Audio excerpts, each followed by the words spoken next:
بیٹھ جاؤ، اللہ تعالیٰ کے لیے ہمیں ظالم لوگوں سے نجات عطا فرمائے، اور میرے رب مجھے انسان قد بھڑکانا، اور تو ہی بہتر چھپانے والا۔ اللہ تعالیٰ سانوح نے نوح علیہ السلام کی نصیحت کر رہے تھے، اسی تمہارے اہل نجات فرمائے۔ کشتی میں نوح علیہ السلام کافر بیٹے کے علاوہ تمام گھر والے سوار، تاکہ کافر بیٹے کا نام کنن نہ تھا۔ ایک طرف کھڑا تھا نوح علیہ السلام نے اسے، میرے بیٹی کشتی آج بھی کافر کے ساتھ نہ بنے، لیکن اس بدبخت نے کہا کہ میں کسی پہاڑ کی چوٹی پناہ لوں اور جو مجھے پانی سے بچائے۔ نوح علیہ السلام کہا کہ آج اللہ کے حکم سے کوئی بنانے والا نہیں مگر جس پر اللہ کا رحم ہو۔ پتا اور بیٹے کے درمیان گفتگو جاری، طوفانی موج اسے اپنی عزت کے لیے اور پکڑ لیا، اور نوح علیہ السلام کے وعدہ کیا اللہ تعالیٰ نے عہد نجات عطا فرمائے۔ چنانچہ جب کہ آپ کی آنکھوں کے سامنے آپ کا بیٹا غرق ہو گیا تو وہ اللہ کی دعائی دیتے ہوئے، میرا بیٹا میرے گھر والوں میں سے تھا اور تمہیں مجھے وعدہ کیا تھا گھر والوں کی نجات عطا فرمائے۔ تمام حکیم بہتر حکیمات، لہٰذا ناممکن تیرا وعدہ پورا نہ ہو۔ واضح تھا نوح علیہ السلام اپنے بیٹے کے بارے میں کہنا پیغمبر کا استغفار تھا، پیغمبر بحث نہیں تھی، آپ وضاحت چاہتے تھے۔ اللہ تعالیٰ نے فرمایا، اے نوح، وہ تیرے اہل نہیں، کیونکہ وہ کافر تھا، کفر نسب ختم کر دیتا تھا، اور ایسے مومن دوسرے مومن کا تعلق ایک مسلم بھائی سے کافر بھائی سے تعلق زیادہ بڑھایا، اور اسی حقیقت قوت تھی کہ بنیادی طور پر کفر اور نسبی تعلق کا کاٹ دینا۔ اسی لیے اللہ نے یہی فرمایا کہ بلکہ ہمارا جو اہل سے ہے کہ ہمارے لیے یہ حکم ہے کہ مومن کافر کے ساتھ رشتہ نہیں ہو سکتا۔ اللہ تعالیٰ نوح علیہ السلام کو نصیحت فرمائی کہ آپ ہرگز وہ چیز نہ کریں جس سے متقل علم حاصل نہ ہو، اور ہم آپ کے نصیحت جاہلوں میں شمار کرنے والے۔ جب نوح علیہ السلام کی بات جانی تو مطابق یہ سوال بھی ہے کہ فوراً سے رجوع کر لیا، اللہ تعالیٰ سے رحمت اور مغفرت طالب ہوئے، اور اکثر انہوں نے دعا۔ نوح علیہ السلام نے کہا، میرے پروردگار تیری پناہ چاہتا ہوں اس بات سے، میں ان سے ونتی کرتا ہوں مجھے علم ہی نہ ہو، تجھ مجھے نہ بخشے گا اور مجھے رحم کرے گا۔ جو غلط لوگوں نے انہیں خریدے اپنے بیٹے کے متعلق جواب دیا۔ نوح علیہ السلام نے اسی نفایس شمار سے کشتی نوح کی جو بات کی ہے۔ نوح علیہ السلام ساتھیوں کو پانی کے موجودہ بلند ہو رہی تھی، زمین اور موجودہ ہر چیز انسانیت سے چوپائت پردے پیچھے، انہوں نے کوئی بھی چیز باقی نہیں بچائی رکھی، اگر کوئی جیوت بچا تھا تو کشتی والے۔ اسی عباس رضی اللہ عنہ روایت کہ نوح علیہ السلام کے ساتھی 6 مہینے میں کشتی کے رات روایت محرم 10 تاریخ کو کشتی نیچے اترا، اور اسی تعالیٰ حکم طوفان رک گیا۔ اللہ نے زمین پر پانی سے نگل دیا، زمین سارے پانی نگل، زمین رخصت ہو گئی، اور اللہ تعالیٰ نے سورہ حج آیت نمبر 44 میں فرما دیا کہ زمین اپنے پانی کو نگل جائے اور آسمان بس تھم جائے۔ اسی وقت پانی سوکھ گیا، کام پورا، کشتی زوری نامی پہاڑ پر جا کے رکی۔ فرما دیا، یہ ظالم لوگ اللہ کی رحمت سے دور ہے۔ کشتی زوری پہاڑ ٹھہری اور حکم سلامتی کے ساتھ کشتی میں اترے اور برکت نازل ہوئی ان آئندہ آپ کی نسل سے پیدا۔ آپ کی دھرتی میں کچھ لوگ ایسے بھی ہوئے جن میں فائدہ ضرور پہنچائے، اور اسی دردناک عذاب سے بہت روایت میں بات مشہور کہ نوح علیہ السلام لمبی مدت تک 6 مہینے کشتی تک رہے، اور نوح علیہ السلام جانے کے لیے ایک کبوتر کو واپس بھیج دیا اور اسے پاؤں رکھنے کی جگہ نہ ملی، بھیجا تو پھر واپس آیا، چند دن بعد پھر بھیجا اور چوتھ میں زیتون کی ایک ٹہنی لیے ہوا، اسے علیہ السلام ضرور لیا اور پانی زمین کو کچھ اونچا کر دیا اور درخت بغیر اگنے لگے، اور کچھ دن بعد بھیج دیا اور واپس لوٹا۔ نوح علیہ السلام نے طوفان رک گیا، زمین خوش ہو گئی، اور شت کتب واقعہ موجود بنیادی صورت نگاہوں میں، اور اسی جس کبوتر چانچ میں زیتون کی ٹہنی لایا، نوح علیہ السلام بادشاہ کی طرف اشارہ کیا۔ اس طرح نوح علیہ السلام زمین اترے، اولاد آدم سے کوئی انسان ان لوگ زندہ نہیں بچا۔ جزیرہ عرب، فلسطین اور آکرمک شیتروں میں علاقے محفوظ رہے اور سب طوفان نظرے ہو گئے، صرف نوح علیہ السلام کی اولاد پیدا ہوئی، زمین صرف اولاد علاوہ کسی نسل باقی نہیں، اور اسی کارن نوح علیہ السلام آدم شان اور کیونکہ شبی بشر ان کی طرف منسوب تھے۔ سورہ صافات آیت نمبر 75 سے 70 میں اسی طرح اشارہ نوح علیہ السلام دیکھ لو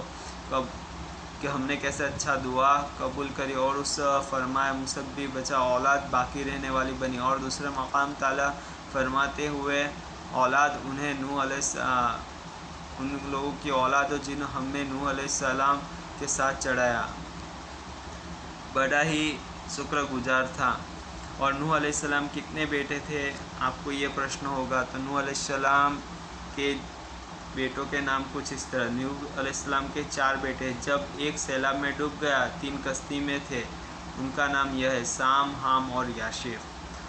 ہم نے جو بات پوری کری کس طرح سے نوح علیہ السلام نے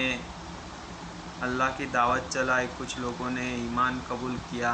اور کس طرح سے اللہ کا عذاب آیا۔ اور پوری بات میں یہی ہے کہ نوح علیہ السلام نے کتنی مشقت کی اور قریباً 950 سال بعد ان کی وفات ہوئی۔ اور یہی بات نوح علیہ السلام کے جیون کے تعلق سے یہ چیز کو بتائی گئی کہ نوح علیہ السلام نے کس طرح سے